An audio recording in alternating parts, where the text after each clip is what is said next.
கோலி talk Kollywood news. Nazriya பஹத்தோட திடீர் திருமணம் ஏன்? பாசில் விளக்கும். நடிகை நஸ்ரியாவும் மலையாள நடிகர் பஹத் பாசிலும் வர ஆகஸ்ட் மாதம் திருமணம் செஞ்சுக்க இருக்காங்க. இதை 2 பேரோட பெற்றோரும் முறைப்படி அறிவிச்சிருக்காங்க. ஆண்ட்ரியாவை காதலிச்ச பஹத்தும் மம்முட்டி மகன் துல்கர் சல்மானை காதலிக்கிறதா சொல்லப்பட்ட நஸ்ரியாவும் வாழ்க்கையில இணைய இருப்பது தமிழ் மலையாள சினிமால அதிர்ச்சியையும் ஆச்சரியத்தையும் ஏற்படுத்தியிருக்கு. இந்த திடீர் திருமண ஏற்பாடு எப்படி நடந்ததுன்னு பற்றி இயக்குனரும் பஹத்தோட தந்தையுமான ஃபாசில் அளித்துள்ள விளக்கம் வருமாறு. நான் சினிமா இயக்குனர்ன்றதுனால சினிமா நடிகர்கள் பத்தி எனக்கு நல்லா தெரியும். நடிகர்களுக்கு எப்போ எப்படி வேண்டும்னாலும் காதல் வரலாம். என் மகனும் ஒரு நடிகன், அவனுக்கு எந்த மாதிரியான பெண்ணை பிடிக்கும்னு தெரியும்.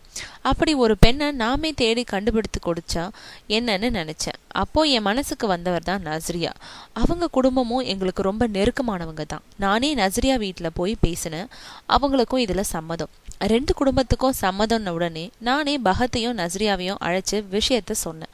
2 குடும்பமும் சேர்ந்து உங்களுக்கு கல்யாணம் பண்ணி வைக்க ஆசைப்படுறோம். 2 பேரும் பழகி பாருங்க, ஒருத்தரை ஒருத்தர் புரிஞ்சுக்கங்க. அதுக்கப்புறம் உங்களுக்கு சம்மதம்னா கல்யாண ஏற்பாடுகளை நாங்க பாக்குறோம்னு சொன்னேன்.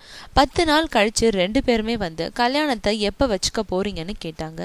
நாங்களும் வேலையை ஆரம்பிச்சிட்டோம்.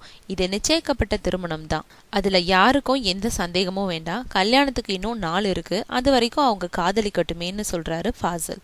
நஸ்ரியாவும் பஹத்தும் இப்போ எல் ஃபார் லவ்ன்ற மலையாள படத்துல நடிச்சிட்டு வராங்க. காதலிச்சு ஈகோவால பிரிஞ்ச காதலர்களை அவங்களோட பெற்றோர்களே சேர்த்து வைக்கிற மாதிரியான கதை தான் எல் ஃபார் லவ்.